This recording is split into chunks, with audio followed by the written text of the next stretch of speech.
आज कोई मुझे प्रश्न पूछ रहे थे। तो प्रश्न ये था कि जब हम बाबा को याद करते हैं तो क्या विजुअलाइज करें। बिंदु देखें, ब्रह्मा बाबा देखें, लाइट देखें, परम धाम पे फोकस करें, क्या करें। तो मैंने उनको कहा वो सब छोड़ो, पहले अपने को क्या देखें वो सोचो।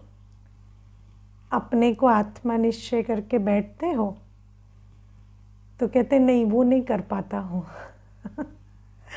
तो मैंने कहा वो क्यों नहीं करते? तो कहते ऐसे ना, आत्मा समझने से थोड़ा डर डर सा लगता है ना, कि ये शरीर कैसे अलग सा है ना। शरीर को जैसे घबराहट होती है कि शरीर से अलग कैसे हो। तो मैंने उनको कहा कि जब तक आत्मा नहीं समझेंगे तो यात्रा नहीं होगी, है ना। मुझे याद है, एक कुमार था बहुत साल पहले। तो मुझे एक दिन कहता है मेरा एक प्रश्न है। तो मैंने कहा बताओ। तो कहता है मैं रात को ना, जब बाबा कहता है बाबा की गोद में जाके सो जाओ, तो मैं चला जाता हूँ परम धाम। फिर बाबा की गोद में समा जाता हूँ। फिर जैसे आपको पता है ना, जैसे सोते सोते कोई चीज़ याद आ जाती है, ऐसे मुझे परम धाम में याद आता है अरे मेरा शरीर तो नीचे पड़ा है, मैं आत्मा भी नहीं हूँ उसमें। फिर कोई उसको मार मुड़ दे तो क्या करे। तो मुझे अपने शरीर की टेंशन हो जाती है दीदी। तो मैं फिर आ जाता हूँ, शरीर में प्रवेश करके सोता हूँ। तो बाबा की गोद में कैसे सो, मुझे शरीर की फिक्र सताने लगती है। तो आप सोचो कि बाबा तो कहते हैं देह के धर्मों संबंधों का भान, लेकिन देह का भी भान त्यागना कितना मुश्किल होता है, क्योंकि इस देह के साथ भी कितने जन्मों का बुद्धि योग लगा हुआ है।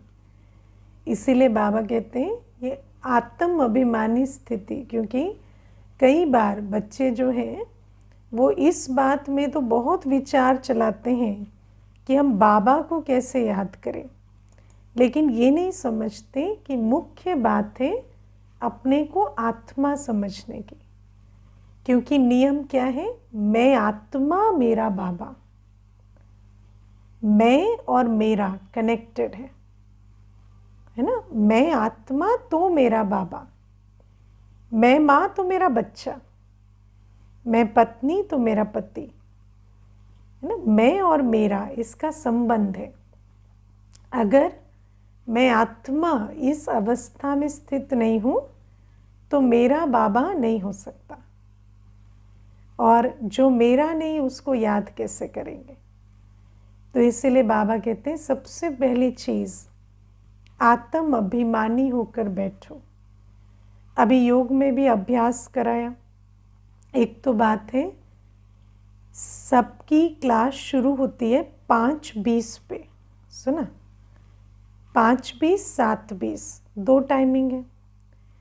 5:20 पे जो ज्वाइन करेंगे वो पूरा लाभ लेंगे, क्योंकि रिवीजन करेंगे, फिर थोड़ा साइलेंस में बैठेंगे, फिर योग करेंगे, तब जाके ज्ञान बुद्धि में बैठेगा। कई बड़े चतुर सुजान बैठे हैं यहाँ, है ना। दीदी तो 45 पे शुरू करती है, हमें क्या ज़रूरत है टाइम वेस्ट करने की, है ना। तो हम 45 पे जाएंगे। तो इतनी चतुराई नहीं दिखानी।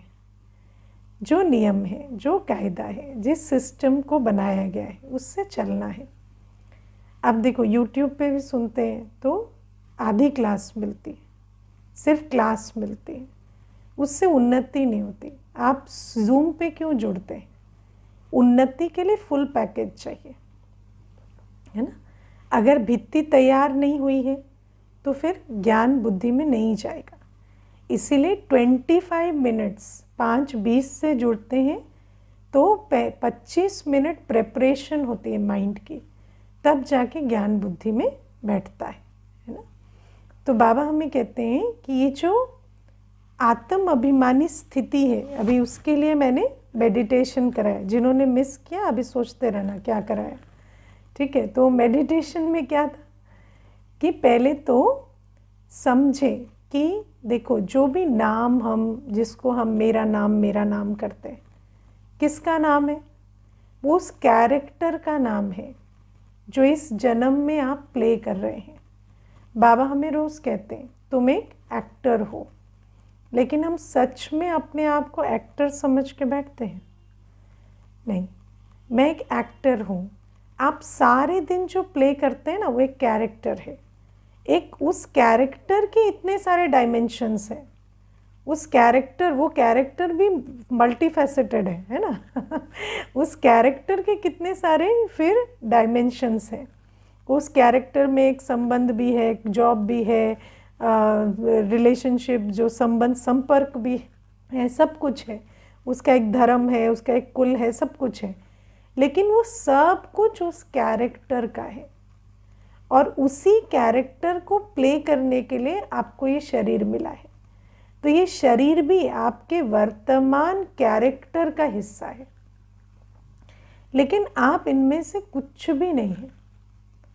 आप ना तो ये शरीर हैं जो कॉस्ट्यूम वो कैरेक्टर प्ले करता है, वो भी नहीं है।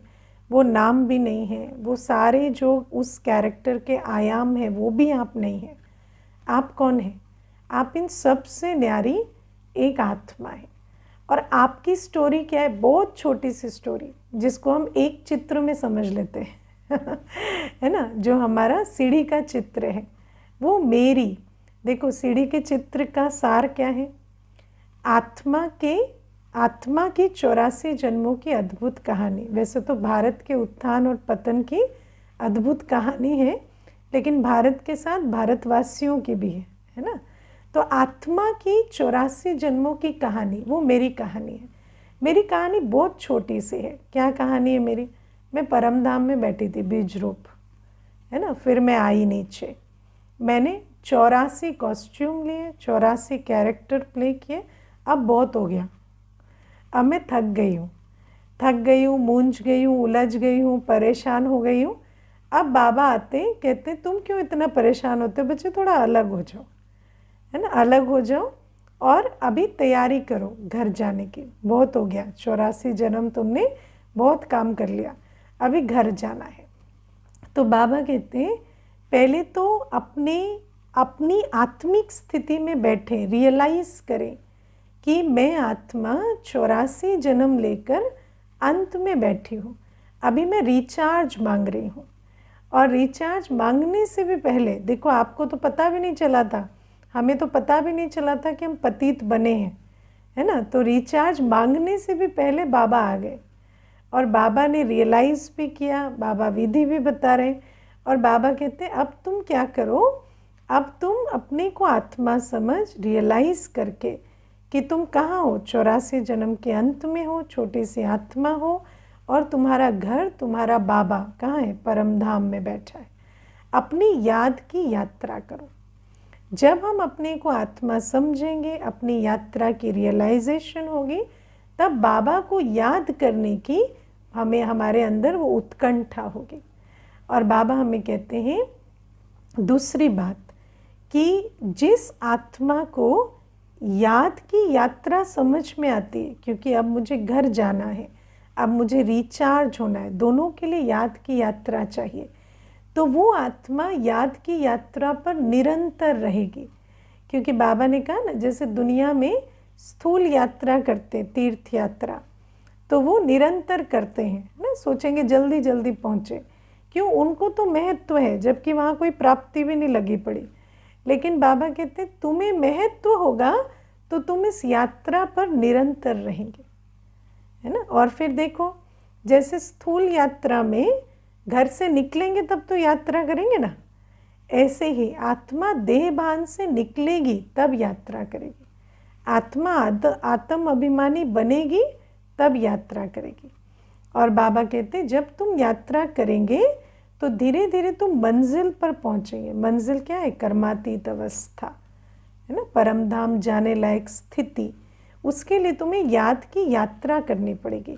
वो जो खाता तुम्हें चाहिए, कमाई चाहिए, उसके लिए याद की यात्रा करनी पड़ेगी। अब आप देखो, बाबा कहते हैं आज हमें इस याद की यात्रा में कमाई है, ठीक है। अब आप तीर्थ यात्रा पर जाते हैं व्यक्ति तो खर्च करने जाते हैं, लेकिन हमारी ये रूहानी यात्रा ऐसी है कि ना तो आपको घर छोड़ना है, ना छुट्टी लेनी है कुछ नहीं करना, साथ साथ में करेंगे। और प्लस इसमें कमाई भी होती है, और हमें अभी कमाई की बहुत आवश्यकता है। क्यों? क्योंकि हमने पूरे 63 जन्म सिर्फ गंवाया है, पूरा चट खाते में है। तो हमें कमाई चाहिए, और हमें कमाई किस लिए चाहिए? कर्म बंधन चुक्त करने के लिए भी कमाई चाहिए, घर जाने के लिए भी कमाई चाहिए, और वापस आकर सतयुग में राज्य करने के लिए भी हमें कमाई चाहिए, है ना। तीनों के लिए कमाई चाहिए। अच्छा, मानो किसी की बुद्धि में नहीं भी बैठता है कि मुझे घर जाना है या मुझे राज्य करना है, किसी किसी की बुद्धि में नहीं बैठता, लेकिन चलो कर्म बंधन तो चुक्त करने हैं ना। तो कर्म बंधन को भी चुक्त करने के लिए तुम्हें कमाई करनी पड़ेगी। हमें एक बात समझनी है, हमारा जो भी कुछ है इस समय, चाहे वो शरीर है, चाहे संबंध है, चाहे काम है, वो कर्म बंधन है। उस कर्म बंधन को हम बिना कमाई के नहीं चुक्त कर सकते। इसीलिए याद की यात्रा ऑप्शनल नहीं है, याद की यात्रा मैंडेटरी है है ना। कोई कहे कि मेरे पास टाइम नहीं है, अरे तुम्हारे पास क्या टाइम नहीं है, तुम्हें समय ऐसा करेगा कि करनी ही पड़ेगी, है ना। टाइम नहीं है, टाइम नहीं है क्या? जिसके लिए तुम टाइम समझते हो ना, है, उसको टाइम देकर भी तुम कुछ नहीं कर पाओगे अगर तुम याद की यात्रा नहीं करोगे। इसीलिए बाबा कहते हैं ये समझ की बात है, रियलाइजेशन की बात है कि मैं आत्मा कहाँ खड़ी हूँ। 63 जन्मों के कार्मिक अकाउंट हैं मेरे सिर पर, है ना। अब आप देखो, कई बार आत्माओं को ना रियलाइज़ नहीं होता कि मेरे कितने जन्मों के कार्मिक अकाउंट है ना। कई ऐसे होते हैं ना, वैसे तो दुनिया में कहते हैं कि दूसरे के अनुभव से सीख जाओ या ज्ञान से सीख जाओ, लेकिन कई होते हैं हाथ जला के ही मानते हैं, है ना, तो वो वैसे सीखते नहीं हैं। तो कईयों की ये प्रवृत्ति होती है। अब बाबा हमें ज्ञान से समझाते हैं कि तुम्हारे 63 जन्मों के हिसाब किताब है। अब आत्मा क्या कहती है? अच्छा, मेरे कहाँ 63 जन्मों के हिसाब किताब है, स्वस्थ शरीर है, कोई ऐसी बीमारियाँ भी नहीं है ना। किसी को कुछ होता होगा, बात अलग है, मुझे तो कुछ नहीं होता, मेरे संबंध भी ठीक है, बाकी कारोबार भी, काम धंधा भी, पैसा भी ठीक चल रहा है। शायद बाबा किसी और के बारे में बात कर रहा है ना। लेकिन बाबा जब मेरे सम्मुख मुरली चला रहा है और वो कह रहा है ना कि तुम्हारे 63 जन्मों के हिसाब किताब है, तो मुझसे ही बात कर रहा है ना। चाहे आपको लगे कि ना नहीं कर रहा है, वो आप इधर उधर देख रहे हो, लेकिन वो आप ही से कर रहा है। अब क्या है, कई ऐसे होशियार होते हैं, आएंगे ज्ञान में तब सब ठीक ठाक होगा ना, तब कहेंगे अभी तो सब ठीक ठाक लग रहा है, पता नहीं कभी प्रॉब्लम आएगी तो आ जाएंगे। लेकिन जब प्रॉब्लम आती है तब पुरुषार्थ नहीं कर सकते। इसीलिए बाबा कहते हैं जैसे गाड़ी में पेट्रोल लो है या नहीं है ईंधन, उसका इंडिकेटर जलने से पहले आपको रिफ़िल कर लेना है। ऐसे ही बाबा कहते हैं मैं जब तुम्हारे जीवन में आता हूँ, देखो ड्रामा की एक्यूरेसी इतनी परफेक्ट है कि हमारे जीवन में कोई भी चीज़ रॉन्ग टाइम पे नहीं होती, और एटलीस्ट बाबा तो कभी रॉन्ग टाइम पे नहीं आता, और जल्दी नहीं आता, देर से नहीं आता, एक्यूरेट टाइम पे आता है। तो जब बाबा मेरे जीवन में आया है, बाबा मुझे कह रहा है कि तुम वो 84 जन्म वाली आत्मा हो, तुम्हारे 63 जन्मों के हिसाब किताब है। तो अभी भले ही मुझे समझ में नहीं आ रहा, भले ही अभी लग रहा है कि पता नहीं ये 63 जन्मों के हिसाब किताब मेरे हैं या नहीं, लेकिन बहुत जल्दी वो पिटारा खुलने वाला है इसीलिए उस पिटारे को खुलने से पहले हमें क्या कर लेना है, हमें कमाई कर लेनी। क्योंकि लोन कितना बड़ा है उससे फ़र्क नहीं पड़ता, जेब में पैसे कितने हैं वो मैटर करता है। अगर जेब में पैसे हैं तो आपको लोन पिंच नहीं करेगा। हाँ, लगेगा कि पैसे देने पड़ रहे हैं, लेकिन पिंच नहीं करेगा क्योंकि आपके पास पैसे हैं। तो बाबा कहते हैं ये जो कर्मों के हिसाब किताब सामने आने से पहले तुम मुझसे कमाई कर लो। कमाई कर लेंगे ना तो हिसाब किताब आएंगे, वो ज़रूर आएंगे, लेकिन आपको उससे तकलीफ़ नहीं होगी, है ना। मुझे एक माता कहती थी, दीदी मेरा घर ना स्वर्ग था, मेरे 2 बेटों की मिसाल देते थे लोग, है ना, कि ये दोनों जैसे राम और लक्ष्मण की तरह रहते हैं। और दीदी मैं ज्ञान में आई और 2 वर्ष के बाद जो मेरे वो 2 बेटे लड़े, ऐसा तो महाभारत का युद्ध नहीं हुआ होगा। और कहती कि दीदी वो जो सीन है वो देखकर मेरा हार्ट फेल भी हो सकता था लेकिन ये तो बाबा का ज्ञान है और मेरी नष्टो मोहा की स्थिति है जो मैंने उस सिचुएशन में अपने को भी संभाला और उस संबंध को भी बहुत बिगड़ने से रोका, है ना। और मुझे तो पता ही नहीं था कि उन दोनों के संबंध में इतनी सारी प्रॉब्लम्स हैं, लेकिन जैसे छोटे बेटे की नौकरी लगी तो पहली बार बोला तब तक चुप रहता था तो इतनी सारी उसके अंदर समुंदर भरा पड़ा है शिकायतों का, वो तब निकला दीदी। और कहती कि बस बाबा की ताकत थी जो वो बात मैंने भी सह ली, सबने सह ली, उनकी काउंसलिंग भी मैं कर पाई एज अ फ्रेंड डिटैच होके, और उनको मैं समझा भी पाई, और वो आज भी एक छत के नीचे रह रहे हैं। भले ही वो बात नहीं है पर फिर भी संबंध इतने बिगड़े नहीं हैं। वो योग की शक्ति है या वो जो भी आप कहें कि बाबा की आशीर्वाद है। तो बाबा कहते हैं इसीलिए ये जो कमाई है जो हमें याद की यात्रा से करनी है वो हमें करनी पड़ेगी। इसीलिए बाबा कहते हैं अभी तुम्हें राही बनना पड़ेगा। भले ही तुम घर गृहस्थ में रहते हो, सारे दिन अपना किरदार भी प्ले करते हो, लेकिन इस याद की यात्रा पर तुम्हारा खास अटेंशन होना चाहिए, क्योंकि तुम्हें कमाई चाहिए चुक्त करने के लिए भी, जाने के लिए भी और वापस आने के लिए भी।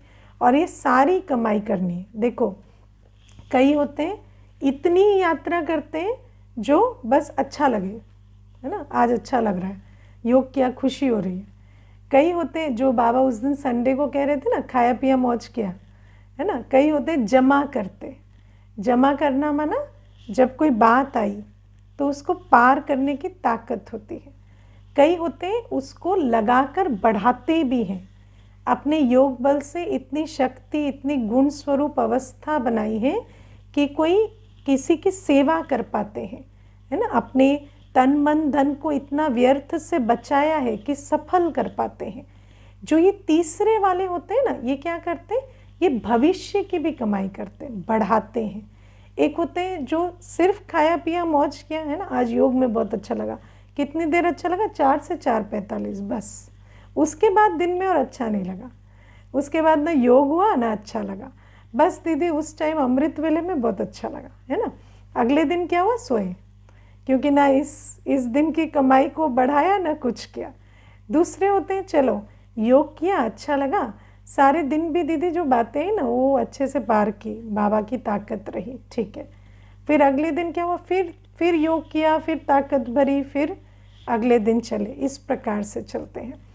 तीसरे होते हैं जो बढ़ाते हैं, और जो बढ़ाते हैं ना उनके पास जो सेवा करते हैं। अब देखो सेवा करने के लिए आपको चाहिए एक्स्ट्रा, है ना। जब आप तन की शक्ति, मन की शक्ति, धन की शक्ति में बल भरेंगे याद की यात्रा से, तो वो कम में ज़्यादा बनेगी, है ना। आज बाबा ने कहा ना गंभीर और समझदार, गंभीर और समझदार माना कम में ज़्यादा पाने वाले, कम लगाने वाले ज़्यादा पाने वाले। जब आप तन की शक्ति, मन की शक्ति, धन की शक्ति कर्म बंधन चुक्त करने में कम लगाएंगे, ज़्यादा पाएंगे, तब वो सफल होने के लिए भी आपके पास अवेलेबल होगी, तब उसको सेवा में लगाने के लिए हमारे पास वो अवेलेबल होगी। जब सेवा में लगाने के लिए होगी तब तो उसको लगाएंगे, तब तो आत्माओं को सुख देंगे या यज्ञ सेवा में अपना योगदान देंगे। जब वो देंगे तब बाबा कहते हैं ये बढ़ेगा, और ये खजाना जब बढ़ेगा ना तब सिर्फ इस जन्म के हिसाब किताब चुप नहीं, लेकिन परम धाम जाने के लिए और सतयुग में आकर राज्य करने के लिए जो हमें बल चाहिए वो हम भर सकेंगे। इसीलिए ये जो याद की कमाई है इसको आज अंडरलाइन कर लेना, और याद की कमाई होगी याद की यात्रा से। याद की यात्रा होगी निरंतर अटेंशन देने से, और निरंतर अटेंशन से भी पहले आत्म अभिमानी स्थिति की पक्की जो धारणा होनी चाहिए। तो ये है। उसके बाद बाबा आज निशानियाँ बताते हैं ना, क्योंकि कई बार बच्चे कहते हैं हमारा योग बहुत अच्छा लग रहा है ना। मैंने एक बार क्लास में पूछा कि 8 घंटे कौन योग करता है, तो एक कुमार ने हाथ उठाया, ठीक है, और हाथ उठाने के बाद मैंने उसको पूछा गुस्सा आता है, बोलता है हाँ बहुत आता है, ठीक है ना। तो 8 घंटे योग करके गुस्सा क्यों आता है ना। तो बाबा कहते हैं योग माना कोई वो हठ योग नहीं है जो घड़ी चल रही है तो मुद्रा में बैठे हो और बस आत्मा आत्मा बाबा बाबा चल रहा है, वो योग नहीं है।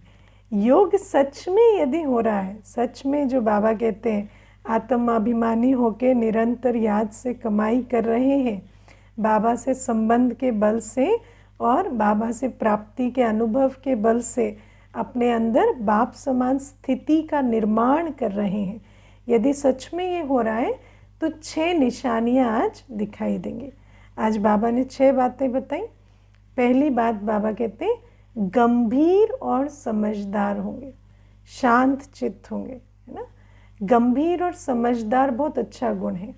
कई होते हैं ना सारे दिन बोलते हैं, सारे दिन कुछ ना कुछ करते रहते हैं, लेकिन उनके ना बोल का सिर पैर है ना काम का सिर पैर है ना। और दूसरे के अंदर उनके प्रति कोई रिगार्ड भी डेवलप नहीं होता है ना। तो गंभीर और समझदार माना सब कुछ इतनी अंतर्मुखता की स्थिति में रहे कि हमारा हर कर्म युक्ति युक्त हो, हमारा हर कर्म एक्यूरेट हो, जितना करना है जैसे करना है वैसे करें, है ना। जहाँ भी एक्स्ट्रा होता है वहाँ आप अपनी डिग्निटी खो देते हैं, अपनी नज़रों में भी दूसरे की नज़रों में भी। आप में से किस किस ने अनुभव किया है, मानो किसी से बात कर रहे हैं, आपने बहुत बातें की, लेकिन आपने जितनी बातें अगर ज्ञान युक्त बोली, अगर समझदारी की बोली तो आपको खुशी होती है।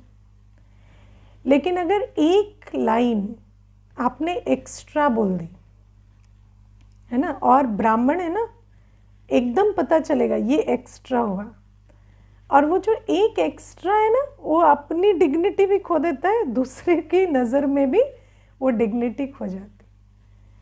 इसीलिए जो योग युक्त होते हैं ना उनकी पहली निशानी है वो गंभीर होते हैं, समझदार होते हैं।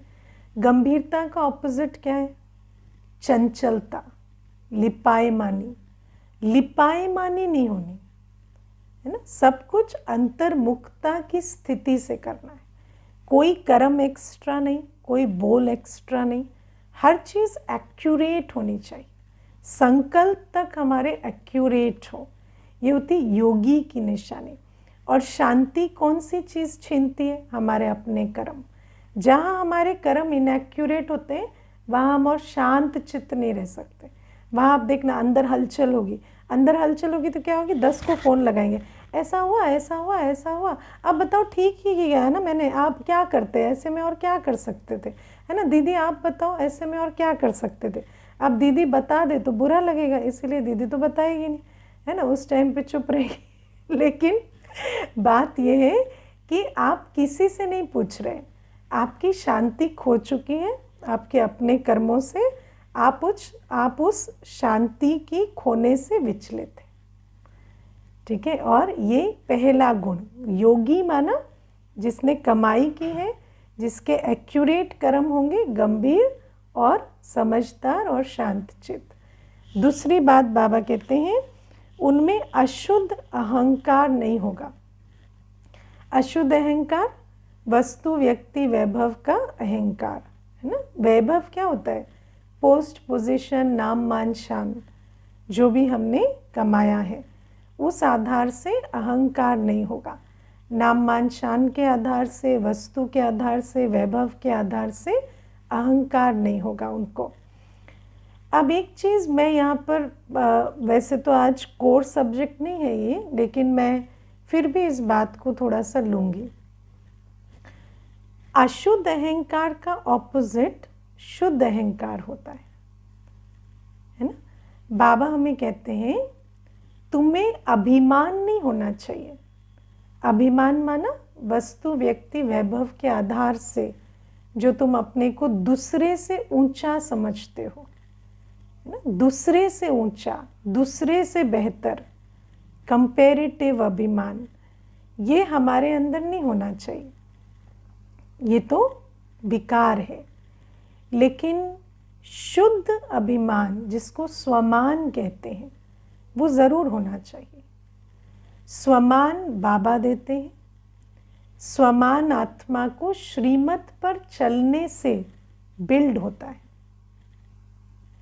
जो आत्मा जितना श्रीमत पर चलती है उतना उसको मैं कौन, मैं किसका, मैं कितनी अधिकारी हूँ, ये नशा चढ़ता जाता है। स्वमान का जो सोर्स है वो बाबा की श्रीमत पर किए गए कर्म है ना। तो बाबा ने जो हमें स्वमान दिए हैं उनको बुद्धि में रखना, बाबा की श्रीमत के आधार से कर्म करना, इससे आत्मा स्वमानधारी बनती है। अब क्या है कि जिसको अभिमान होता है वो क्या करता है, वो भी किनारा करता है, वो भी बहुत सारी चीज़ें करता है ना।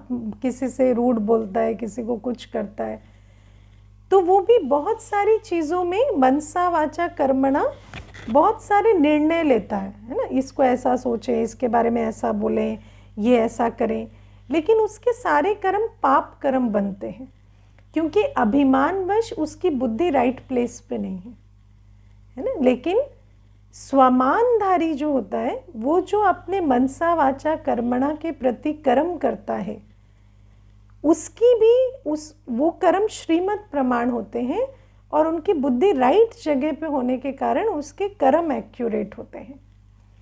लेकिन मैं आपको इस समय की जो खास कलयुग अंत की बात है, इस समय पर एक तीसरी कैटेगरी भी एग्जिस्ट करती है, जिनको ना स्वमान है ना अभिमान है ना। वो कैटेगरी भी वो एक इंटरेस्टिंग कैटेगरी है, जो जिनको ना अपमानित महसूस होता है, उनको अपमान भी नहीं होता। जैसे अभिमान वाले को अपमान महसूस होता है ना, उनको अपमानित भी महसूस नहीं होता, लेकिन उनकी कोई अपनी मर्यादा भी नहीं।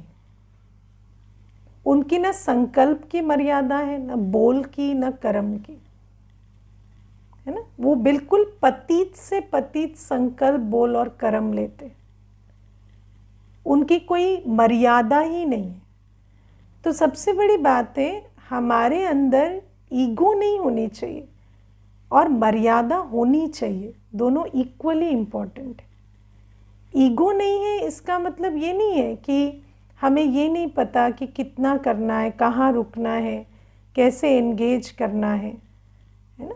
हमें ये मालूम है कि सेवा में हमें ईगोलेस रहना है लेकिन हमारी जीवन की मर्यादा, अब मर्यादा नहीं तो कुछ भी खा रहे हैं, कुछ भी कर रहे हैं, किसी को तंग कर रहे हैं, पता ही नहीं चल रहा कि हम तंग कर रहे हैं, है ना। अपनी डिग्निटी से नीचे आकर किसी के पीछे गिड़गिड़ा रहे हैं, है ना, विकारों के लिए उनके पीछे भाग रहे हैं, लेकिन पता ही नहीं चलता। तो ये जो तीसरी कैटेगरी है ये भी बड़ी डेंजरस है। इसीलिए ये जो जब हम कहते हैं ईगो, तो ईगो का ऑपोजिट ईगोलेस नहीं है, ईगो का ऑपोजिट स्वमानधारी है। इसको समझ कर चलना है, क्योंकि कई बार हम ईगो ख़त्म हो गई है, स्वमान नहीं है, तो वो कैटेगरी तो बहुत डिफ़िकल्ट हो जाती है ना, क्योंकि कोई मर्यादा ही नहीं है जीवन में। हाँ ठीक है, कोई आपको 10 बार ब्लॉक करे तो भी आप ज्ञान का मैसेज भेज सकते हैं, लेकिन विकारों के वश उनका पीछा करें इसको हम ये नहीं कहेंगे कि ईगोलेस है। लेकिन आजकल स्पेशली यूथ में ये कैटेगरी बहुत दिखाई देती है, इसीलिए सावधान, है ना, ये बात भी समझ कर चलना है। फिर तीसरी निशानी बाबा कहते हैं उन्हें सिवाय एक बाप की याद के और कोई भी बात अच्छी नहीं लगेगी। बाबा हमें दो बातें समझाते हैं, इच्छा ना हो और अच्छा ना लगे, है ना। कई बार कहते हैं कि मेरे पास जो नहीं है उसकी मुझे इच्छा नहीं है, संतुष्ट हैं हम, लेकिन ये जो है ना ये अच्छा लगता है, ये है ना। ये वाली लाइट अच्छी लगती है, ये वाला टेम्परेचर अच्छा लगता है एसी का ये आत्मा साथ में रहे तो अच्छा लगता है, ये बच्चा आसपास रहे तो अच्छा लगता है। अब बाबा कहते हैं इच्छा जितनी बड़ी माया है, अच्छा लगता है उतनी ही बड़ी माया है ना। क्योंकि जो आपको अच्छा लगता है वो क्या है, परिवर्तनशील है, विनाशी है, तो कल वो बदलेगा। कोई भी जो अच्छा लगता है या कुछ भी जो अच्छा लगता है वो वैसा तो नहीं रहेगा ना। और जब वो रहने से अच्छा लगता है तो वो नहीं रहने से बुरा लगेगा। लेकिन अंडरलाइन क्या करना है, ये सब योगी की निशानियां हैं। कैसे ऊपर उठे इच्छा से, अच्छा लगने से। जब हम योगी बनेंगे, याद की यात्रा करेंगे, भरपूरता होगी ना तो लगाव नहीं होगा। तो बाबा कहते हैं ना इच्छा हो ना अच्छा लगे, बस क्या अच्छा लगे, एक बाबा की याद में रहना अच्छा लगे, और कुछ अच्छा ना लगे। सब है, लेकिन अच्छा लगने का ऑपोजिट बुरा लगना नहीं है ना। ना अच्छा लगता है ना बुरा लगता है, हमारे ना लाइक्स है ना डिसलाइक्स है, जो है सो अच्छा है ना। अच्छा लगता नहीं है, अच्छा है ये हमारी वृत्ति होनी चाहिए। तो ये थर्ड निशानी है योगी की। चौथी बाबा कहते हैं बहुत कम और धीरे बोलेंगे। कम और धीरे तभी बोलेंगे जब सार युक्त बोलेंगे, है ना। जहाँ सार युक्त नहीं है, इमोशंस ने टेक ओवर कर लिया है, वहाँ ज़्यादा बोलेंगे, है ना। कम माना कितने वर्ड्स पर डे, कम माना शब्दों में कम नहीं, है ना। जहाँ जितनी ज़रूरत है, जहाँ जितनी ज़रूरत है। ऐसा नहीं बाबा ने कहा कम बोलो तो आपने लेक्चर देने के लिए बोला तो मैंने 10 मिनट में ख़त्म कर दिया। बाबा ने बोला है कम बोलो, नहीं, वहाँ तो आपको सेवा के लिए भेजा गया है ना। देखो एक बहन मुझे कहती थी कि मैं मौन व्रत करती हूँ, आप भी मौन व्रत किया करो, मौन व्रत से बहुत ताकत बढ़ती है। तो मैंने कहा मैं मौन व्रत करूँगी तो क्लास कौन कराएगा हम मौन व्रत नहीं करते हम याद में क्लास कराते, है ना। तो कम बोलना माना वो शब्दों की बात नहीं है, कम बोलना माना ज़्यादा ना बोलना, जिसको हम कहते हैं ना इन्होंने ज़्यादा बोल दिया, वो ज़्यादा नहीं बोलना है, और धीरे बोलेंगे। बाबा कहते हैं वो हर काम इशारे से करेंगे।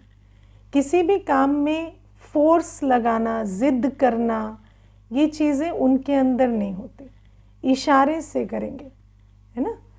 और बाबा कहते ज़ोर से बोलेंगे वहाँ हंसेंगे नहीं। फिर पांचवी, उनकी चलन बहुत बहुत रॉयल होगी। रॉयल आत्माएं मंगता नहीं होती, दाता होती। उनकी किसी चीज़ में आँख नहीं डूबती, ये चाहिए वो चाहिए कि तात उनको नहीं लगी होती। तो बाबा कहते चलन रॉयल होगी, उन्हें नशा होगा कि हम ईश्वरीय संतान हैं, भगवान जिससे सब मांगते हैं ना हम उसकी संतान हैं, तो दाता बनकर रहेंगे। छठी, आपस में बहुत प्यार से रहेंगे। आपस में प्यार से क्यों नहीं रहते, आपस में प्यार से क्यों नहीं रहते? आपस में प्यार से नहीं रहने का एक ही कारण होता है, देह अभिमान, कंपैरिजन, ईगो, है ना। तो बाबा कहते हैं जो योगी होंगे वो आपस में प्यार से रहेंगे, क्योंकि जैसे बाबा ने कहा ना शुद्ध अहंकार, तो बाबा कहते हैं जो स्वमान में रहते हैं वो सम्मान देते हैं, और सम्मान देने वाले के संबंध अच्छे रहते हैं। जो सम्मान देंगे, प्यार कुछ नहीं होता, प्यार सम्मान होता है। परस्पर सम्मान, आत्मा आत्मा के लिए सम्मान रखती है तो प्यार से चलते हैं। तो ये भी बाबा कहते हैं। और बाबा कहते हैं उनकी वाचा बहुत फर्स्ट क्लास होगी। फर्स्ट क्लास माना कम, धीरे, मीठा और एक्यूरेट, ये निशानियां हैं। अब योग करना है और चेक करना है ये 6 निशानियों का मीटर कितना बढ़ रहा है, और अगर बढ़ रहा है तो हम योगी बन रहे हैं। अब आज मैं एक और पॉइंट लूँगी। बाबा ने वैसे आज हमें बहुत सारी बातों से सावधान किया है। बाबा ने सेवा की भी बात की। अच्छा, सेवा की भी बात ले लेते हैं। आज बाबा ने कहा तुम बताओ तो कि तुम किस सेवा के लिए तैयार हो, है ना। क्योंकि कई बार भाई बहनें कहते हैं सेवा कैसे करनी है, सेवा क्या करनी है, लेकिन तुम किस चीज़ को कर सकते हो, अपनी कोई योग्यता तो बनाओ, है ना। और फिर बाबा के बच्चे जब सेवा करते हैं तो एक तो सेवा का गुण होना चाहिए। मानो आप लिख सकते हैं, पढ़ सकते हैं, टेक्निकल सेवा कर सकते हैं, धन सेवा कर सकते हैं, क्या कर सकते हैं वो तो बताओ। दूसरी बात है, जो सेवा आप करें उसको हमें निमित्त और निर्माण भाव से करना होता है। डायरेक्शन लेकर श्रीमत पर करना होता है, जैसे कहा जाए वैसे करना होता है। तो बाबा कहते हैं सेवा करने के लिए पहले तैयार बनो। क्योंकि कई बार ऐसा होता है कि बच्चे कहते हैं हमें सेवा चाहिए, लेकिन उनको पूछो आप क्या कर सकते हैं, तो कहते हैं दीदी जो भी आप कहें। फिर कहेंगे ये कर सकते, नहीं ये तो नहीं कर सकते। अच्छा वो कर सकते, नहीं वो भी नहीं कर सकते। फिर आप बताओ क्या कर सकते, नहीं दीदी जो आप कहें, है ना। तो ऐसे नहीं चलेगा। तो सेवा के लिए पहले आप अपने आप को पूछो कि क्या क्वालिफिकेशन है मेरी सेवा की, मैं कौन सी सेवा कर सकता हूँ। ऑफ़र करो। आज बाबा ने ऑफ़र करने की बात की है। और सेवा में मुख्य रूहानी सेवा है, ये कोई ऑफिस का काम नहीं है। तो रूहानी सेवा में निमित्त और निर्माण भाव ये सबसे इम्पोर्टेंट है ना। और कई तो ऐसे हैं सेवा के नाम सुनते ही छूमंतर हो जाते हैं, है ना। तो वो भी अपने अंदर चेक करना है, क्योंकि बाबा कहते हैं सेवा नहीं करेंगे तो ऊंच पद कैसे पाएंगे। आज मम्मा का बाबा ने एग्जाम्पल दिया है। अब और एक चीज़ जो आज बाबा ने वैसे तो अहंकार की भी बात की, धूतीपने की भी बात की, ग्लानि करने की भी बात की, दुख ना देने की भी बात की, लेकिन जो बाबा ने कहा झूठ बोलना, जैसे कई तो ऐसे हैं झूठ तो जैसे उनका है ना धर्म हो गया है ना। तो ये झूठ बोलना, इस पर भी हमें थोड़ा देखना है कि झूठ बोलने की आदत कितनी है। क्योंकि ये जो झूठ बोलने की आदत होती है ना, ये बहुत नुकसान करती है। क्योंकि झूठ बोलते बोलते आत्मा को पता ही नहीं चलता सच क्या है झूठ क्या है ना। और झूठ बोलने से, ये झूठ बोलना डिसऑनेस्टी का पहला स्टेप है। जब आपका एक बार किसी ने पता कर लिया ना झूठ है, ये झूठ बोलते हैं, उस आत्मा को आजीवन दुआएं नहीं मिलती। ये याद रखना। आप कितना भी अच्छा काम कर लेंगे, लेकिन सामने वाले को हमेशा लगेगा इस बार भी झूठ बोल रहे होंगे। ये झूठ ऐसी चीज़ है, बोलेंगे एक बार लेकिन आजीवन आपकी दुआओं का खाता ख़त्म कर देगा। कभी दुआएं नहीं मिलेंगी। सबसे बड़ी पूंजी है ट्रस्ट। झूठे को कभी ट्रस्ट नहीं मिलता, और जिसको ट्रस्ट नहीं मिलता उसको दुआएं नहीं मिलती। इसीलिए ऑनेस्टी रखना। बाबा जितना ऑनेस्टी का महत्व बताते हैं ना, उतना ही झूठ ना बोलने का महत्व है। क्योंकि झूठ बोलना ऑनेस्टी का ऑपोजिट है। और झूठ पकड़ा ना जाए ऐसा नहीं होता, झूठ हमेशा पकड़ा जाता है। झूठ की आयु बहुत छोटी होती है, इसीलिए झूठ ना बोलने पे बहुत अटेंशन देना है। और दीदियों की तो मेमोरी इतनी अच्छी होती है ना, 20 साल पहले भी कोई बात बोली होगी, फिर बाद में कहेंगे ना 20 साल की बात हो गई, नहीं 20 साल पहले तो आपने ये बात कही थी, आप भी भूल चुके हो बोल के, लेकिन उनको ठीक याद रहता है ना। इसीलिए ये। अच्छा, कोई झूठ बोले हमसे तो कितनी बार क्षमा करें। देखो, दुनिया में एक बहुत अच्छी कहावत है, a lie is not a lie if you know the other person is lying to you. अगर आपसे कोई झूठ बोलता है ना और आपको पता है ये झूठ बोलता है, तो इसका मतलब वो झूठ नहीं है, आप ऑलरेडी जानते हैं। तो उनको आप क्षमा ना करें, आप उनसे सतर्क रहें, है ना। जो जिन बातों में वो झूठ बोलते हैं उससे सतर्क रहकर उनके साथ चले, नॉलेजफुल होकर चले। और अगर कर्म बंधन ऐसा है कि उनके साथ चलना ही है तो नॉलेजफुल होकर चले और धीरे धीरे उनके अंदर भी ताकत भरे, है ना। और युक्ति से चलना माना राइट एक्सक्यूजेस देना श्रीमत पे चलने के लिए। How is it different from lying. देखो, दुनिया में जो भी डेफिनेशंस हैं और बाबा जो हमें डेफिनेशंस देता है उसमें बहुत अंतर है ना। दुनिया में जब हम कहते हैं इसने झूठ बोला, माना इसने सच्ची बात नहीं बोली, जो जैसा था वैसे नहीं बोला, तो उसको झूठ कहा जाता है। लेकिन बाबा हमें कहते हैं जो जैसा है वैसा बता देने को सच नहीं कहा जाता। सच इस बात में है कि मेरा श्रीमत पर चलने का इंटेंशन कितना पक्का है। सच्चाई माना मैं बाबा के प्रति अपने तन मन धन की सच्चाई कितना रख रहा हूँ, ये सच्चाई है। तो बाबा की डेफिनेशंस में और दुनिया की डेफिनेशंस में अंतर है ना। उस हिसाब से तो दुनिया में शादी किसे कहते हैं, पतित बनने को, है ना। आज मैंने किसी को कहा हम भी तो गृहस्थ में रहते हैं, लेकिन हम तो, है ना, बाबा के हैं, सेवाधारी हैं, समर्पित हैं। तो कहते हैं आप जब कहते हो ना हम गृहस्थ में रहते हैं, तो हम ये नहीं मानते हैं। क्योंकि हमारे हिसाब से गृहस्थ माना पतित होता है, हमारे हिसाब से गृहस्थ माना पावन नहीं होता है। तो दुनिया में गृहस्थ माना पतित, लेकिन बाबा कहते हैं गृहस्थ व्यवहार में पावन। तो दुनिया के हिसाब से और हमारे हिसाब से जो डेफिनेशन है वो सेम नहीं होती। इसलिए दुनिया ने जो झूठ का परिचय दिया वो बाबा के हिसाब से झूठ नहीं होता।